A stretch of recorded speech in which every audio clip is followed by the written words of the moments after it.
Olá, amigos e amigas da FERN, Federação Espírita do Estado do Rio Grande do Norte. Meu nome é Naldo Vicente e hoje eu vim aqui com muita alegria bater um papinho com vocês sobre esperança e consolação.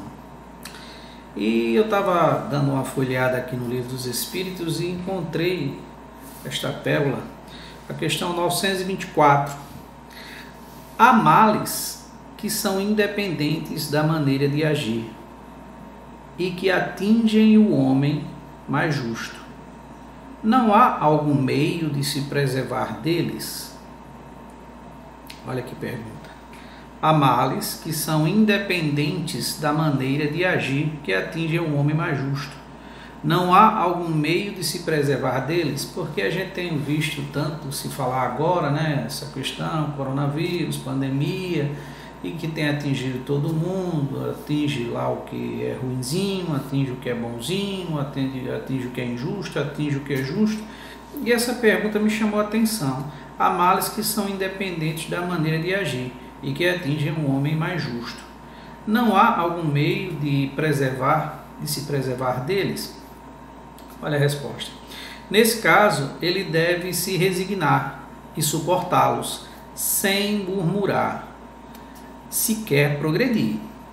Mas ele possui sempre uma consolação na sua consciência. Veja que a primeira resposta, a primeira parte diz o quê? Nesse caso ele deve se resignar e suportá-los sem murmurar, se quer progredir.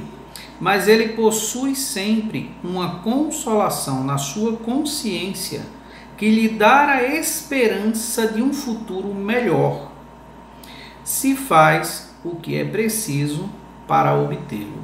Então aqui ele fala de resignação, ele fala de que não devemos murmurar, ele fala de se fazer o que é preciso.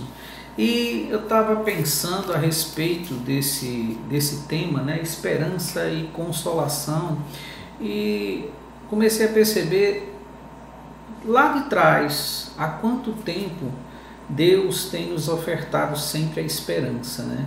Porque, por exemplo, nós estamos vivenciando tudo isso agora, mas quando a gente pensa pensa um pouquinho lá atrás, bem lá atrás, lá em Moisés, como é que se vivia naquela época?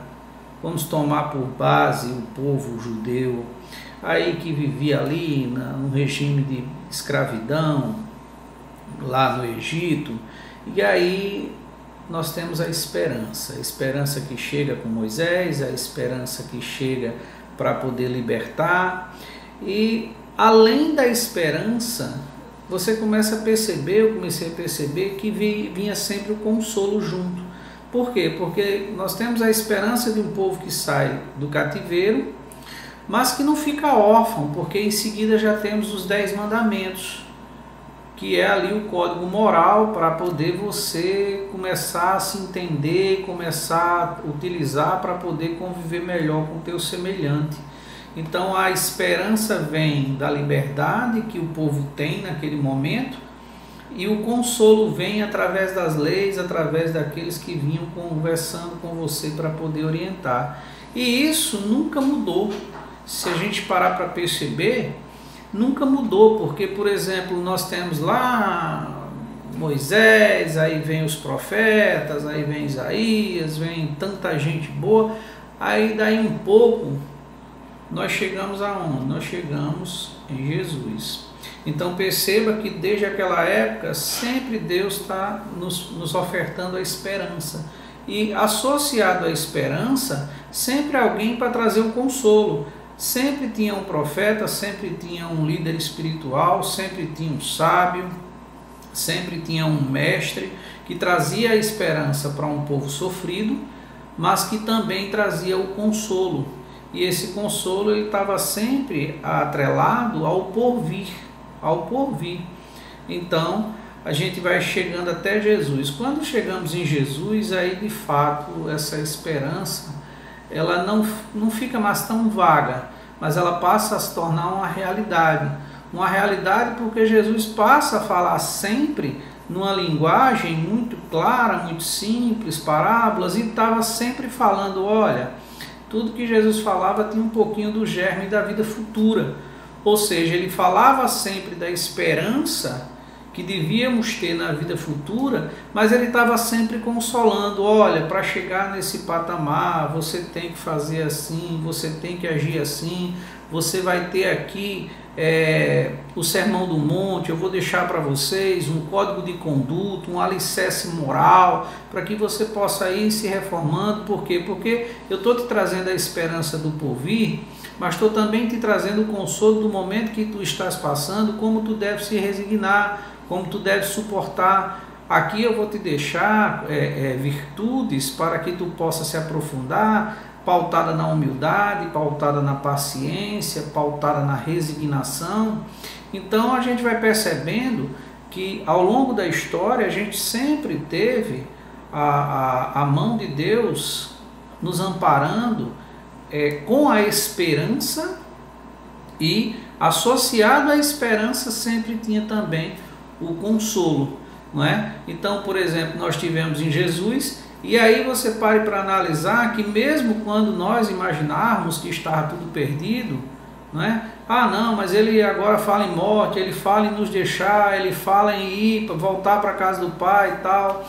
Então ele vai dizer assim, olha, fica tranquilo, vai vir aí um novo Consolador, vai lembrar tudo que eu estou dizendo aqui e vai falar de coisas novas. Ou seja, haverá mais esperança para vocês, haverá mais esperança para vocês, e ele vai trazer junto o consolo, porque é justamente esse Consolador que vai apresentar para vocês, vai desnudar de uma vez quem de fato nós somos, quem de fato vós sois.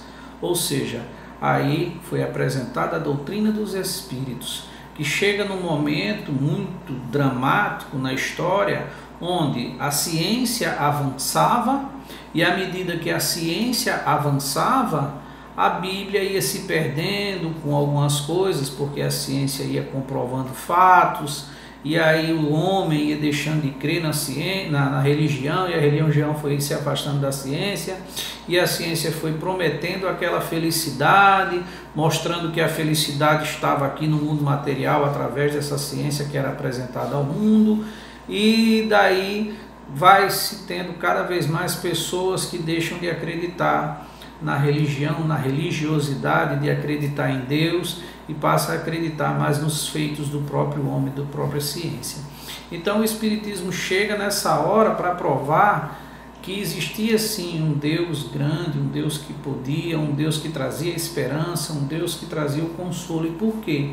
Porque é na doutrina dos Espíritos que você vai encontrar respostas para tudo que você tem de mal na sua vida, que acontece de mal, que a ciência não pode responder, as religiões tradicionais não podem responder.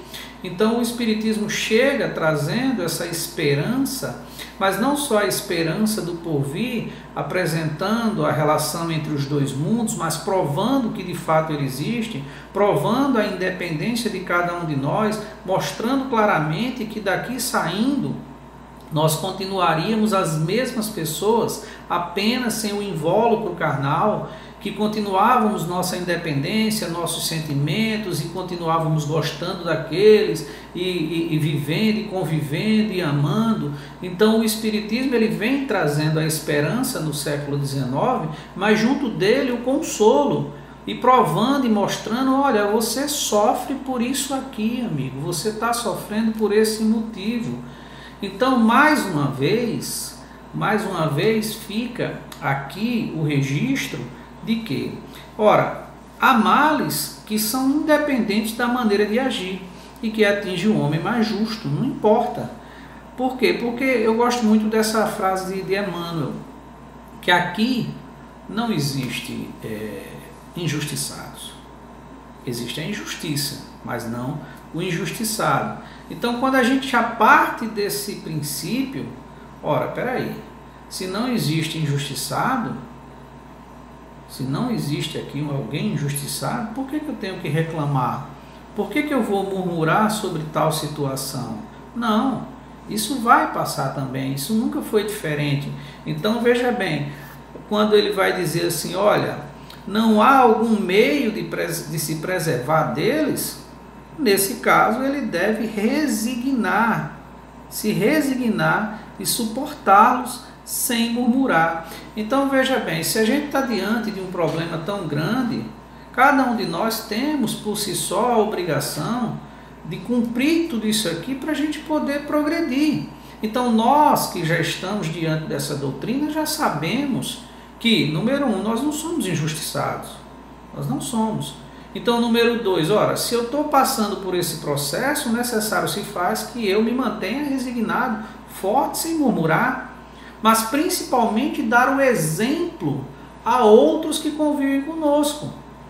Então, por exemplo, ora, eu vou agir então agora como se tudo tivesse perdido, como se essa pandemia fosse o fim de tudo? Peraí, essa é a primeira vez que nós temos dificuldade?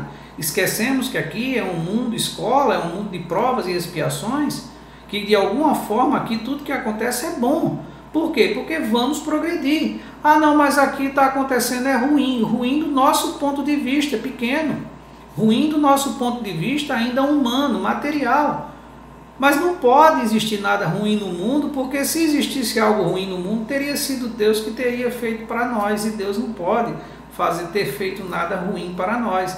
Então o que acontece de ruim é fruto da nossa falta de percepção mais clara. Opa, peraí, então você está dizendo que a gente pode sair à rua, pode... Não, não é isso, olha alto lá. Pelo contrário, nós devemos contribuir com a obra, nós devemos nos preservar, nós devemos nos organizar entre si, evitar, olha o que nós estamos fazendo, uma palestra, uma fala, tudo online agora, que maravilha, vamos estar juntos.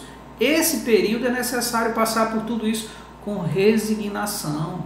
Então eu tenho que primeiro dar o exemplo, está aqui na questão 924, resignar-se sem murmurar. Ah, mas eu não vou poder visitar minha mãe. Opa, daqui a pouco você vai poder. Ah, mas eu não posso fazer isso no shopping. Daqui a pouco você vai poder. Esquece, para de reclamar.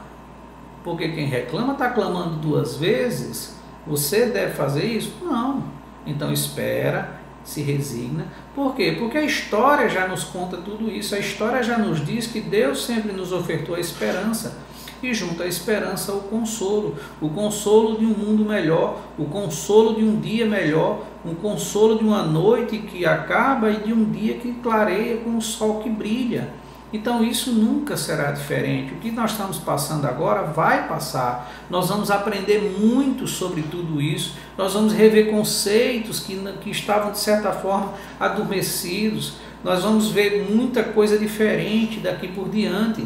E olha que maravilha. Então, a gente precisa estar firme e forte para amparar aqueles que não têm o conhecimento que nós já temos. O conhecimento simples dessa questão 924 já mudaria muita coisa na vida de muita gente. E eu digo sempre, é obrigação nossa sermos o alicerce, sermos o pilar para trazer esperança, mas não só a esperança de esperar, mas de esperançar, mas dar consolo, mostrar para aquela pessoa que Jesus continua no leme, mostrar para aquele que está do nosso lado que Deus jamais nos abandonou, que tudo isso vai passar, que nós vamos superar, que nós vamos nos reencontrar e que nós vamos nos abraçar, nós vamos viver muito bem, muito melhor, sabendo tirar as grandes lições de tudo que está acontecendo. Ora, é preciso que a gente tenha uma visão mais holística de mundo. É preciso que a gente saia dessa nossa pequenez do homem material. Então, veja bem, quando ele complementa aqui mas ele possui sempre uma consolação na sua consciência, que lhe dá a esperança de um futuro melhor, se faz o que é preciso para obtê-lo. Dessa forma. E que a paz de Jesus possa continuar sempre com nós. Espero poder ter contribuído nessas pequenas reflexões, singelas palavras, para que a gente possa nos fortalecer e continuar trazendo esperança e consolação para cada irmão que caminha junto conosco. Que sejamos a pessoa que Jesus espera de nós, que a gente possa ser forte, ter ali a resistência necessária, cantando Hosana sempre. Muita paz.